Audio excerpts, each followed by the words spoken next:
Fiona, what happened? I'm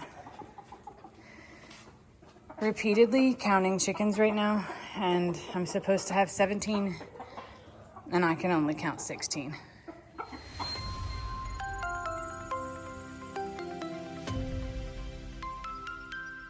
Only count 16. And I hate it.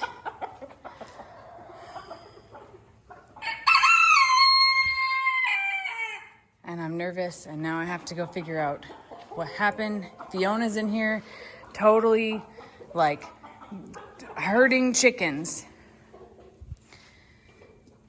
And I'm pretty sure it's my Fancy that's missing. Dang it. So Lester and I are out here looking for my sweet Fancy. And I believe that I have figured it out. Y'all, unfortunately, these belong to my Fancy. And this is not a good sign at all. And as I'm looking, that's a print right there. And there's more of her feathers, and more of her feathers, and more of her feathers. And the grass is actually, I know you can't see it in this video, it's laid down a bit here. And I'm sad to say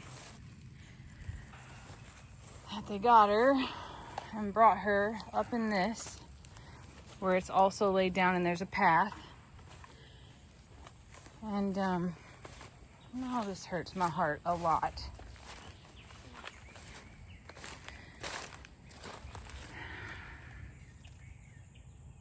More. And then if I look, it's not their first time here. Whatever it is has a den of some sort in this area that burned a few years ago and is just overgrowing with life. And there's another print. No, I just walked here and that's my footprint there, but I don't like this at all. I specifically don't like that it happened during broad daylight. I don't like it at all because now it knows where to get them. So I'm gonna have to have Lester set a trap and figure out what the heck it is. My poor Fancy. I hate this. I hate it so very much. The thing is that I counted those chickens 4 and 5 times to be sure, and looked in each of the coops in my greenhouse, in the garden, and in the shop. And I walked out here and I saw nothing at first, and then a closer look led me to here. And I hate it. I hate.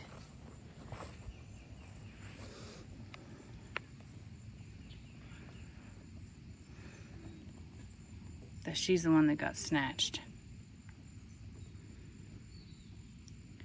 And I feel like I've worked so hard to protect them, and then I started to let my guard down a little bit and let them out to free range because things were going good, and because it was daylight, and because the dogs were protecting them, and that I failed her. And that really sucks for her. It's unfair. And it's my fault. And I will keep setting traps until we figure out what this is. And I guess that my chickens will stay in the coop until I do figure it out. And Millie and Fiona will be staying outside to watch everything. And I've already gone and checked on the littles. I've already gone all of those paths to make sure that everyone else is okay. Just bummed, you know? And I know this sounds even worse, but why her? I know. There's none that I wanted to lose or anything like that, but She was sweet. Sweet like my Ivy girl right here. You tried to help, but you couldn't. You couldn't get here fast enough. Is that what's going on? I know.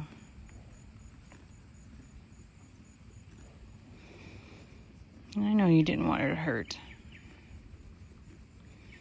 And I know what you're all saying, like, they're chickens. Or you're all saying, we told you so. We told you shouldn't let them free range. What's the point of this? I guess I thought that I beat the system. And I, in fact, did not. Just sort of bummed, y'all. And now we'll make changes to keep them more safe.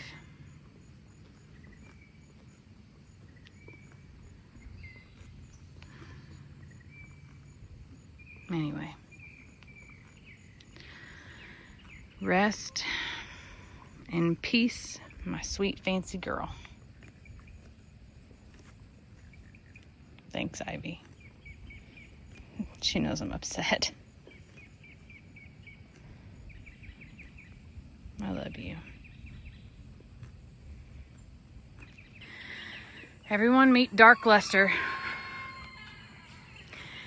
You know, they talked about the doctor that would come in the middle of the night and carry his bag, and it was like the off the books doctor. Could you stop? I'm wearing my booty shorts. Don't video me down there below. Okay. Sorry. Here we go. Up top. Got it. Here, Got it. I'm Perfect. walking. Oh, Storm's like, yeah, those freaked me out too.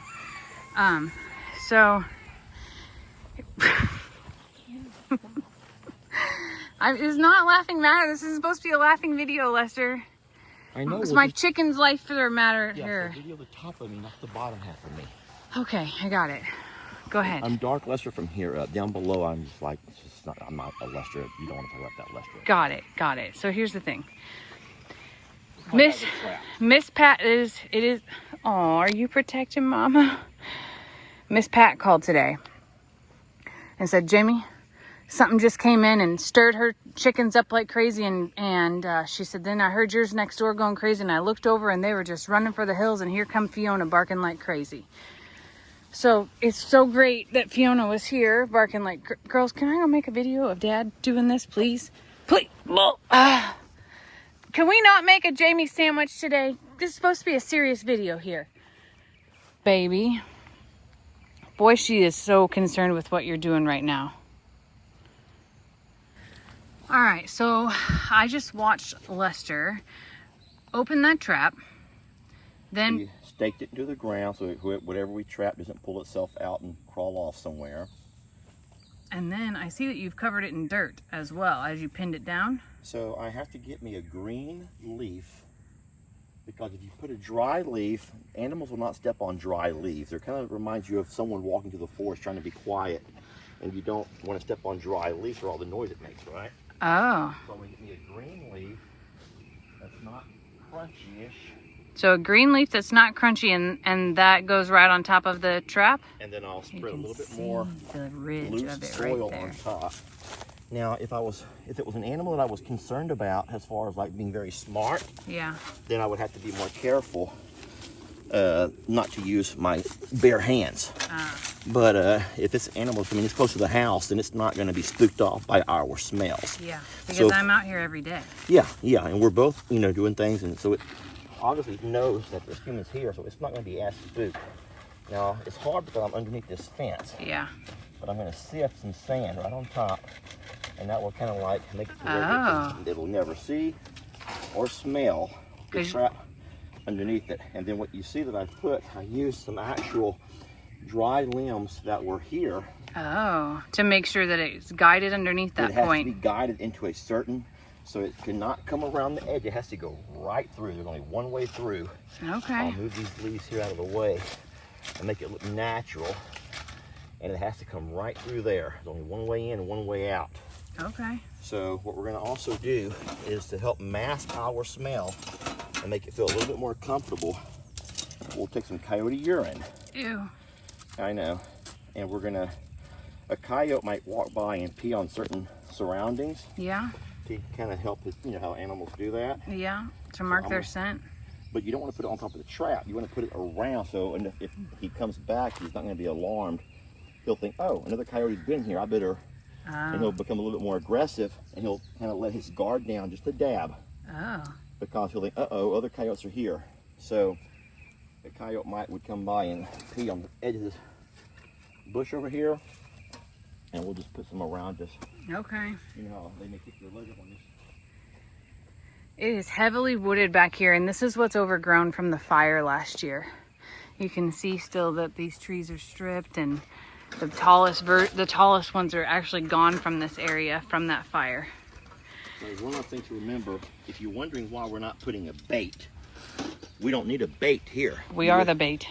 Yeah, the chickens are the bait. Yeah. And now it knows where to come to get on the chicken when he wants one. And so I was only noticing one thing while you were gone. The second. There's something has been coming through here, something much smaller that's been avoiding this spot coming through this over here. I see that. Which makes me think it might be a fox. Now I know that we saw the large canine track. Mm-hmm. So we know that there are canines who come through here. But I do see now a large canine, be it coyote, dog, wolf, whatever, could not go through that area. That's too, but it could come through over here. Yeah. And so for anyone who's going to say, well, you should just be smarter and put something to block that. Guys, remember that you're looking at a 10-acre pasture, and it's almost it would be impossible logistically to come by and continually put things to block where animals are digging through or digging under. Yeah. And and not to mention, if it's a fox, it can climb right over then. A fox. Most animals could climb right over. If it can fit its head through the panels, it'll fit its head through. And you're going to have 100 people say, you should just put chicken wire. Guys, chicken wire. I cannot put an aviary around this whole thing. What I said was, I originally built a chicken coop meant to keep them safe, and I let my guard down and have let them out because things were going so well. And unfortunately, today... The scary thing is, this happened by day because at night they're put away. And we've had no issues by night. Yeah. But we have had this issue happen by day. Well, hopefully we figure something out here. We'll be out to check later, and we'll keep an eye on things. But just kind of like zoom in really close and show folks that you really can't see anything. Yeah, there's nothing there anymore. You saw the before, and here's the after. It looks much better. I guess if we don't catch anything here tonight, or if it's not tripped at all, are you going to want to set one here too? Well, I mean, what we'll have to do is, if we think it's coming back, then we'll have to just start putting bait. But if we put bait, I'm afraid we're of our attracting own cats. Yeah, I agree with you. Or our own dogs. We don't want to pull our animals that are normally around the barns out to here to see what that wonderful smell is. That's true. That's a good point. So I don't really want to use baits. I agree with you. Well, rest in peace, my fancy. And Dark Lester's out. Thank you for doing that. You know about Dark Lester? Tell me. When I wear this hat, I'm Dark Lester. Oh, okay. I'm just a different version of me. Okay. Are you going to Miss Pat's now? Yeah, I guess I'll head over that way. All right. I'm going to drive the side by side. All right.